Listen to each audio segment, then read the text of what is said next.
Halo, Assalamualaikum warahmatullahi wabarakatuh. Kembali lagi bersama saya Khairunisa. Oke, di video kali ini saya akan membahas tentang materi lanjutan dari chapter 2 kelas 8 SMP. Kalau materi pertama mengenai ability dan yang kedua ini mengenai willingness. Baik, kalau kamu belum melihat video mengenai ability, bisa dilihat. Nanti saya akan terterakan linknya di kolom deskripsi ya. Baik, kesempatan kali ini videonya mengenai willingness. Apa sih willingness itu? Kemarin di video pertama sudah saya sempat bahas bahwa willingness adalah kesediaan, kemauan, dan akan. Sebenarnya kita akan membahas apa sih, Miss? Baik, lanjut. Apa saja yang kita pelajari pada materi willingness ini? Nah, ada dua, yakni pertama untuk menyatakan kesediaan atau kemauan melakukan sesuatu, baik diri kamu maupun orang lain. Yang kedua, bertanya kesediaan atau kemauan orang lain. Baik, selanjutnya to state that we will do something, untuk menyatakan bahwa kita akan melakukan sesuatu. Kalau di materi pertama ability itu to state that we can do something, kalau ini we will do something. Nah, dari sini sudah kelihatan bedanya ya antara can dengan will. Kalau willingness ini kita akan menggunakan kata will. Untuk pola kalimat positifnya seperti ini, subject plus will atau bisa disingkat menjadi I'll plus infinitive atau verb base. Untuk subject ada apa saja? Kalau kamu belum hafal, saya punya urutannya nih seperti ini. They, we, I, you, she, he, it. Jadi ingat aja, kalau kamu punya teman namanya Dewi, Dewi Ayu. Ayu itu artinya cantik ya. Jadi Dewi, Ayu, she, he, it. Nah, they mereka, we kami, I saya, you kamu, she dia perempuan, he dia laki-laki. Kemudian it bisa ke benda. Oke, kemudian plus will. Nah, ini jangan sampai salah, jangan sampai ketinggalan. Will akan plus infinitive atau verb base. Verb base itu verb pertama, yakni kata kerja yang belum ada tambahan apa-apa atau belum berubah. Seperti itu. Baik, lanjut. Next. For examples. Sebelum saya membaca contoh ini, contoh yang pertama maupun kedua, ini adalah kalau bahasa Indonesia ada kalimat langsung ya. Ada kalimat langsung dan kalimat tak langsung. Kalau ini ada kalimat langsung. Oke, for examples. Nadia, today is Mary's birthday. I'll come to her home with Naya at 10 o'clock. Mrs. Nunu, the students learn the animal's name on English lesson so that they will go to the zoo tomorrow. Pertama artinya, Nadia, hari ini adalah ulang tahun Mary. Saya akan datang ke rumahnya dengan Naya jam 10. Lanjut, Mrs. Nunu, murid-murid belajar nama-nama hewan dalam pelajaran bahasa Inggris. Jadi, mereka akan pergi ke kebun binatang besok. Ini untuk will kurang L ya. Oke, di sini ada kata will dan kemudian ada kata I'll. Oke, sebelum kita ke slide selanjutnya, bagaimana? Apakah kamu sudah paham untuk penggunaan kata will? Semoga paham ya. Kalau tidak paham, diulangi kembali video ini ya. Oke, tambahan. Bagaimana jika kita tidak mau atau tidak bersedia? Bagaimana Miss jawabnya? itu adalah kalimat negatif. Langsung saja di sini tambahkan saja will not. Nah, sip. Untuk pola kalimat sama dengan positif, hanya saja will ini kamu ganti dengan will not. Oke, lanjut. Untuk bertanya kesediaan atau kemauan orang lain adalah kalimat tanya. Jadi untuk polanya will subject plus verb one. Kita belajar dari contoh. Mom, I have a math homework. Will you help me to do it? Nah, di sini mana kalimat tanyanya? Ini dia. Begitu, ya, paham?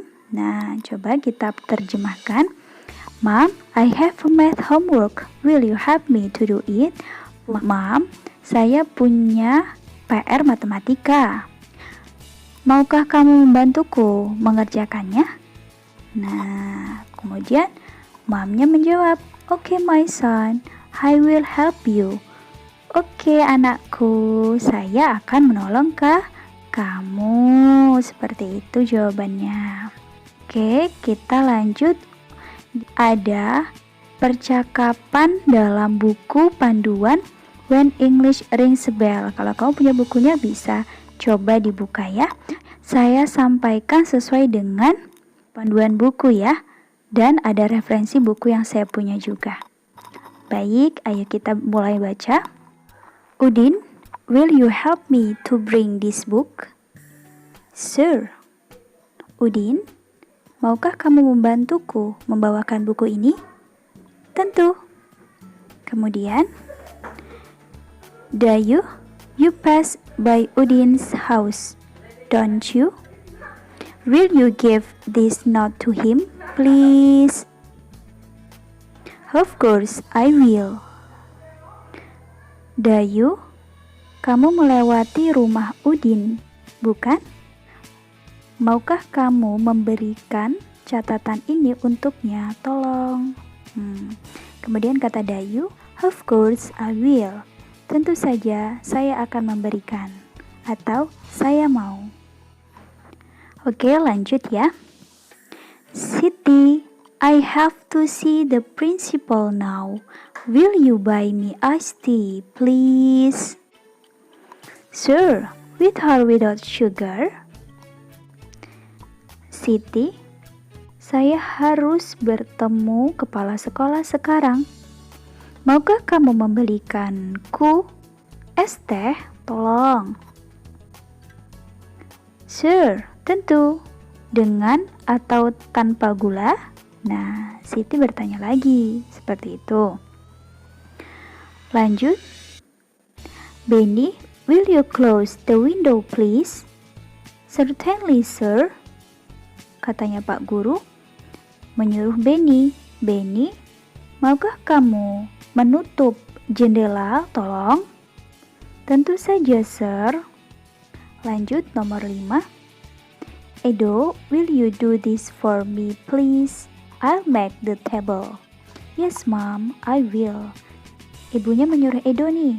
Edo, maukah kamu melakukan ini untukku? Saya akan membuat cemilan atau makanan. Kata Edo, yes, mom, I will. Ya, ma, saya akan melakukannya atau saya mau. Oke, kembali di contoh pertama. Mana kalimat will? Yang ini ya. Nah, will you help me to bring this book? Ya, betul sekali. Kemudian contoh kedua yang mana will? Nih. Will you give this note to him, please? Nah, namanya orang meminta tolong itu harus menggunakan kata please, begitu ya. Untuk nomor 3 mana kata will atau kalimat tanya? Will. Ya, benar sekali yang ini. Ya, will you buy me iced tea please? Benar. Kemudian nomor 4 yang mana? Ya, benar sekali yang ini. Will you close the window please? Ya, benar sekali. Nomor 5 nih yang mana? Ya, benar sekali. Nomor 5 nih yang mana kata will atau kalimat will? Ya, benar sekali yang ini. Will you do this for me, please? Nah, ini bertanya. Kemudian Ibu Edo memberikan pernyataan lagi. I'll make the table. Nah, ini yang kalimat positif. I will ya, I'll tuh. Oke ya, sampai di sini paham ya penggunaan kalimat tanya will. Oke, kesimpulannya. Dari dua materi yang telah saya berikan, video pertama dan video kedua, tentang ability, can, dan tentang willingness, will, apa perbedaannya dari mereka? Kalau can itu mampu, bisa, sanggup. Kalau will, sedia, mau, akan. Jadi begini, kalau can itu menyatakan kemampuan, bisa. Jadi sudah pasti bisa, pasti sanggup. Bisa jadi juga dia belum melakukan, hanya berbicara. Dia belum melakukan, hanya berbicara. Bisakah kamu menulis ini? Tentu saja dia jawab bisa kan? Tapi dia belum melakukan. Nah, kalau melakukan lanjut. Jadi dia tuh ada sinkronisasi atau saling berhubungan antara can dengan will. Seperti itu. Jadi ketika dia bisa atau sanggup, dia akan melakukan pastinya. Begitu kan? Will adalah sedia, mau, atau akan. Jadi dia akan melakukan ketika dia bisa. Jadi untuk materi kali ini tentang willingness, semoga paham ya. Kalau belum paham, bisa ulangi kembali. Oh ya, untuk contoh percakapan juga saya sudah upload untuk halaman 27 dan 28. Bisa kamu lihat nanti ya percakapannya. Nah, ini kalau belum mengerti video ini bisa kamu ulang kembali. Mau bertanya bisa di kolom komentar ya. Sampai di sini dulu materi kali ini. Semoga bermanfaat. Thank you. Wassalamualaikum. See ya.